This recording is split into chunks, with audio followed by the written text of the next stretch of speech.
Fala pessoal, GM Evandro aqui e hoje nós vamos começar uma nova série aqui no canal, que é a série Os Padrões que todo jogador deve conhecer. Essa série aqui que eu vou começar, ela é especial para aquele jogador que tem dúvida do que fazer no meio jogo. Eu vi nos comentários de muitos vídeos do desafio, né, vocês falando que tem dificuldade no meio jogo, e por isso eu resolvi bolar essa série aqui, que a cada vídeo eu vou trazer um padrão novo que acontece no meio jogo, que todo jogador deve conhecer. Como vocês já sabem aqui nas aulas aqui no YouTube, ou então lá para os alunos do método, do Chessflix, eu sempre falo o quanto é importante conhecer padrões, né? Que esses padrões sempre vão se repetir nas partidas. E é isso que eu quero passar aqui para vocês, beleza? Bom, mas antes de começar aqui, vocês devem estar curiosos para saber por que saiu 2 vídeos repetidos do desafio aqui no canal, né? O negócio é o seguinte, galera. A festa de Réveillon do estagiário foi braba demais, ao ponto que ele conseguiu postar 2 vezes o mesmo episódio do desafio. E aí eu fui perceber isso hoje só, né, voltando de viagem, eu olhei ali no canal, vi os comentários de vocês ali e eu vi que tinha postado 2 vezes o mesmo episódio. Mas pode ficar tranquilo que amanhã já volta com os episódios e também não vai ter mais episódio repetido aqui no canal, beleza? E aproveitando, bora começar uma série nova aqui então. E nesse primeiro episódio dessa série dos padrões que todo jogador deve conhecer, eu quero apresentar aqui para vocês um padrão que acontece bastante nas partidas, que é o canhão de Alekhine. Talvez você já tenha ouvido falar desse padrão, que ele acontece bastante quando você vai lutar por uma coluna aberta, ou então quando você quer exercer mais pressão sobre essa coluna. E vai ficar mais claro vendo essa partida, que é uma partida muito instrutiva que foi jogada pelo próprio Alekhine, a partida Alekhine de brancas contra Ninzovic, que foi jogada no torneio de Sanremo em 1930. E nessa partida, graças a essa partida, né, que surgiu esse nome, esse padrão, o canhão de Alekhine. Então bora começar aqui. Alekhine estava de brancas e ele começou com o lance 1 E4. O Ninzovic ele respondeu com E6, jogando aqui uma defesa francesa. Seguiu então com D4, D5, cavalo C3. Essa aqui é a variante clássica, é a variante principal da defesa francesa. A gente vai ver desde a abertura, que eu quero ir mostrando para vocês como que chegou na posição, tá? Eu poderia mostrar direto a posição onde tem a manobra ali, o padrão do canhão de Alekhine, mas eu acho importante conhecer as partidas, conhecer os clássicos, né, que vocês vão conseguindo evoluir nas outras fases do jogo também. Então, começando aqui na abertura, variante clássica da francesa, o Ninzovic jogou com bispo B4, que é a variante Winauer da francesa. Ela costuma levar para posições bem complicadas quando acontece a troca do bispo pelo cavalo. Seguiu aqui com E5, C5, uma ruptura típica da defesa francesa, atacando aqui o centro, atacando a base da cadeia de peões. E aqui o Alekhine faz um lance bispo D2, que é uma variante bem interessante contra o Winauer. Ele está querendo jogar cavalo B5, trocar o bispo de casas pretas e invadir a casa D6 com o cavalo, onde esse cavalo ele vai ficar assim muito bem colocado. Seguiu aqui com o cavalo E7 e agora o Alekhine faz o cavalo B5. Bispo toma D2, dama toma D2. Essa aqui é uma troca interessante já de você prestar atenção, porque o Alekhine conseguiu trocar o bispo de casas pretas. E geralmente nessa estrutura da francesa, como o branco tem os peões todos em casas pretas, esse bispo ele fica passivo, seria o bispo mau das brancas. Então faz sentido querer trocar esse bispo, porque agora ficou o bispo bom contra o bispo mau. Bom, mas esse vai ser um tema, um outro padrão que vai surgir aqui nos próximos vídeos, nos próximos episódios dessa série, né? Claro, se vocês gostarem dessa série aqui, se vocês curtirem essa nova ideia, deixem aí nos comentários, né? Para eu saber que esse conteúdo vai ser importante aqui para vocês, continuar fazendo mais vídeos, tá? Mas se vocês curtirem um próximo padrão, já é esse, né? Bispo bom contra bispo mau, em algum momento vai aparecer aqui. Mas então seguiu aqui com roque e C3. O Alekhine ele quer sustentar aqui o centro, né? Sempre responder C por D4 com lance C por D4. É uma estrutura bem típica da defesa francesa. Seguiu aqui então com B6. E esse é um momento onde o Nizovic ele acaba jogando um pouco passivo na posição. E você não pode jogar uma defesa francesa de uma forma passiva. Se jogar passivo ali na francesa é só sofrimento. Quem joga a francesa sabe como é. Você vai ficar ali muito restringido, né? Sem espaço para suas peças. Tudo bem que com o lance B6 ele quer jogar bispo A6 e trocar o bispo mal, mas aqui talvez fosse mais forte já fazer a ruptura F6 imediatamente, tentando buscar contra-jogo no centro. Mas aqui ele fez esse B6 e o Alekhine aproveita para expandir mais com o lance F4, já prevenindo uma possível ruptura, né, a ruptura F6. Então seguiu aqui bispo A6, com a ideia de trocar os bispos, cavalo F3, dama D7, e o Alekhine faz um lance A4, sustentando aqui o cavalo de B5, evitando assim a troca do bispo de casas brancas. Porque se ele voltasse o cavalo, então o Nizovic conseguiria aqui o que ele queria, né? Que é trocar o bispo de casas brancas, o bispo mal dele. Mas o Alekhine com esse lance A4 ele evita, porque agora se trocar o bispo, vai trocar pelo cavalo. E aí pode surgir algumas casas brancas fracas aqui na posição.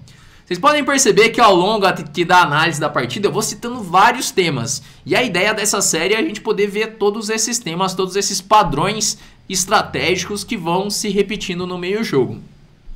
Bom, mas aqui então, depois de A4, seguiu o cavalo C6, cavalo de BC6, com a ideia de cavalo A5 e cavalo B3. O Alekhine já evita isso, fazendo aqui o lance B4, restringindo aqui as possibilidades do adversário. Seguiu então com C toma B4, C toma B4 e agora bispo B7. Bom, quando faz esse lance aqui já dá para perceber que algo deu errado na posição das pretas, né? O Nizovic ali aceitando já que deu ruim ali a posição, deu errado a manobra dele de trocar o bispo de casas brancas, porque agora ele jogou o bispo B7 para jogar A6 e tirar o cavalo aqui de B5, o bispo vai ficar preso, o bispo mal ali dentro da cadeia de peões. A posição das pretas já começa a ficar um pouco difícil já, né? A não ser que a ideia dele com o bispo B7 fosse jogar com A5, para ganhar assim a casa B4 para o cavalo. Poderia ser, mas depois do lance cavalo D6, ele jogou F5, e aí não faz muito sentido essa ideia, né? Aqui ele deveria ter jogado com A5 para tentar conseguir uma casa para o cavalo, pelo menos. Mas quando ele faz F5, o Alekhine faz A5, e assim ganha mais espaço na ala da dama e evita esse lance. É interessante ver que o Alekhine ele vai ganhando espaço em todo o tabuleiro, no centro, na ala da dama, já ele vai ganhar espaço na ala do rei também. Vai chegar um momento que as peças das pretas vão ficar ali uma atrapalhando a outra, né? Na verdade já está uma atrapalhando a outra. Então esse é um outro tema, vantagem de espaço, né? Vantagem de espaço é um tema bem importante no meio jogo. E aqui depois de cavalo C8, o Nizovic quer trocar o forte cavalo das brancas, esse cavalo que está aqui na sexta fileira, apoiado ainda pelo peão de E5. E aqui uma troca interessante, que o Alekhine faz cavalo toma B7, trocando assim o cavalo pelo bispo mal. Esse lance aqui ele é até difícil de entender num primeiro momento, porque você vai falar assim, nossa, mas eu vou trocar esse cavalo monstro aqui em D6 por um bispo de B7 que está sendo restringido ali pelos próprios peões, parece mais um peão ali em B7. Mas acontece que depois que troca o cavalo pelo bispo, vai ser mais fácil do branco explorar as casas brancas fracas aqui na ala da dama, porque a casa A6 e a casa C6 ficaram fracas depois do avanço B6. Então assim, estrategicamente parece complicado no início entender isso, mas com o desenrolar da partida vocês vão ver que faz sentido. Então tem até uma partida muito famosa que acontece um tema semelhante, que é uma partida do Fischer contra Petrosian, que é uma partida muito interessante essa, é uma troca de um cavalo monstro contra um bispo mal. Então acontece esse tipo de trocas às vezes para conseguir utilizar algumas casas que o bispo defende, porque às vezes o bispo ele é mal, mas ele defende casas importantes. Então aqui veio o cavalo B7, dama B7, A6, um lance importante esse, para não permitir que o preto consiga jogar B5 e A6. Então aqui dama F7 e agora bispo B5. Então já fica um pouco mais claro aqui por que ele trocou o cavalo pelo bispo e por que do lance A6. Agora começa uma pressão muito chata aqui em cima do cavalo de C6. Seguiu então com o cavalo E7, roque, H6, para evitar um possível cavalo G5. E agora a torre de Fc1. Bom, e aqui a gente está chegando perto aqui do nosso tema mais importante aqui da partida, que é o tema do canhão de Alekhine, que ele vai começar agora com essa luta pela coluna C. Existe apenas uma coluna aberta na posição que é a coluna C, e as brancas querem invadir essa coluna. Qual que é o plano das brancas? O branco ele vai tentar dobrar as torres na coluna C, para assim pressionar o cavalo de C6, e no momento que esse cavalo sair, ele poder invadir a 7ª fileira, onde a torre ela vai ficar mais forte. Então assim, o sonho da torre é em algum momento chegar na 7ª. Né? Então primeiro você ocupa a coluna aberta, depois chegar na 7ª fileira. Mas aí o que acontece? O preto também vai lutar por essa coluna.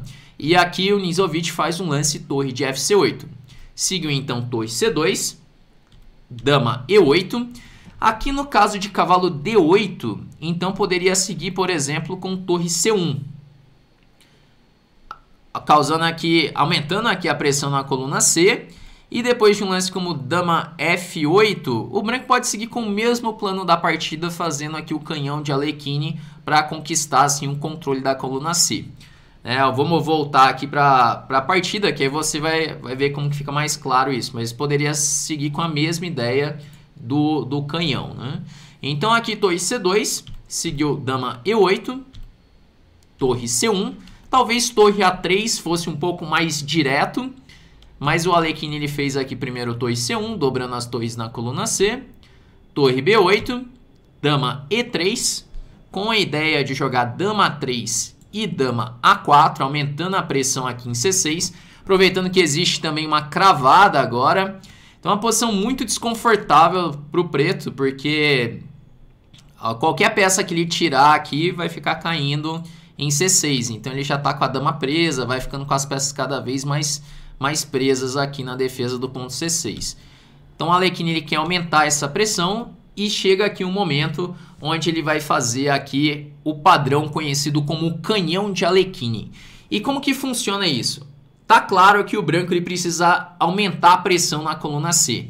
Mas, por exemplo, se ele coloca a dama aqui em C3 na frente das torres, não vai exercer nenhuma pressão em cima de C6, porque o cavalo de E7, a torre de C7 está defendendo muito bem ali C6.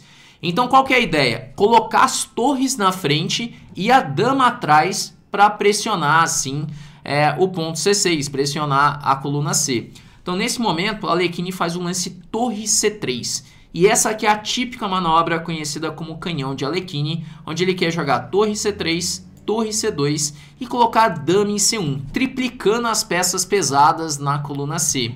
E vai ser muito difícil do preto lutar aqui por essa coluna quando tiver feito essa máquina aqui com as 3 peças pesadas. Então jogou aqui dama D7, torre de C2, rei F8, dama C1. E é essa formação aqui que eu quero que você guarde, esse padrão estratégico que acontece bastante no meio jogo. Como eu disse, a ideia dessa série aqui é que você conheça vários padrões que vão se repetir. E você pode prestar atenção nas suas partidas que em algum momento vai acontecer, você vai ter a possibilidade de fazer aí o canhão de Alekhine para lutar por uma coluna. Então aqui depois do lance dama C1, pressionando o ponto C6, as pretas fizeram torre C8, bispo A4 e a ameaça é jogar com B5. Esse é um lance bem fino, inclusive, o lance bispo A4, porque o preto não está podendo tirar o cavalo de C6 nunca, porque está caindo a torre de C7. O branco está triplicado aqui na coluna C. Então ele aproveita para jogar bispo A4, ameaçando B5. E simplesmente o preto não tem nada para fazer além do lance B5. Mas isso aqui só vai fazer com que o preto ele consiga durar alguns lances a mais, né? Porque a posição ela tá praticamente perdida, porque aqui depois do lance bispo toma B5, continua essa cravada e as brancas podem repetir a mesma ideia, jogando aqui um bispo A4 e B5. Então seguiu com rei E8, tentando trazer o rei de uma maneira desesperada aqui para D8 para defender a torre de C7, bispo A4, rei D8, conseguiu chegar a tempo aqui de defender C7, só que agora o Alekhine ele faz aquele lance para torturar o adversário, porque surge um outro tema aqui, que é o tema do Zugzwang, que é quando o seu adversário ele não tem lances para fazer. Então o Alekhine faz um lance H4. E agora o preto ele está em Zug, que é uma posição onde ele é obrigado a jogar, e qualquer lance que ele faz, perde. Se você observar que qualquer peça que movimentar vai perder material. Então não pode tirar a torre de C8, não pode tirar o rei de D8 que leva a B5, não pode tirar o cavalo que está cravado. Então não tem lance. Qualquer lance perde. Se fazer mais um lance com o peão, o branco pode simplesmente ficar passando a vez. Pode jogar um rei H2, rei G1, até que o preto tenha que fazer um lance. E nesse momento aqui, depois do lance H4, as pretas abandonaram. Então essa é uma partida muito instrutiva, é uma partida clássica, né? A partida Alekhine Ninzovic é um exemplo muito bom para você entender como funciona o padrão, que é o canhão de Alekhine.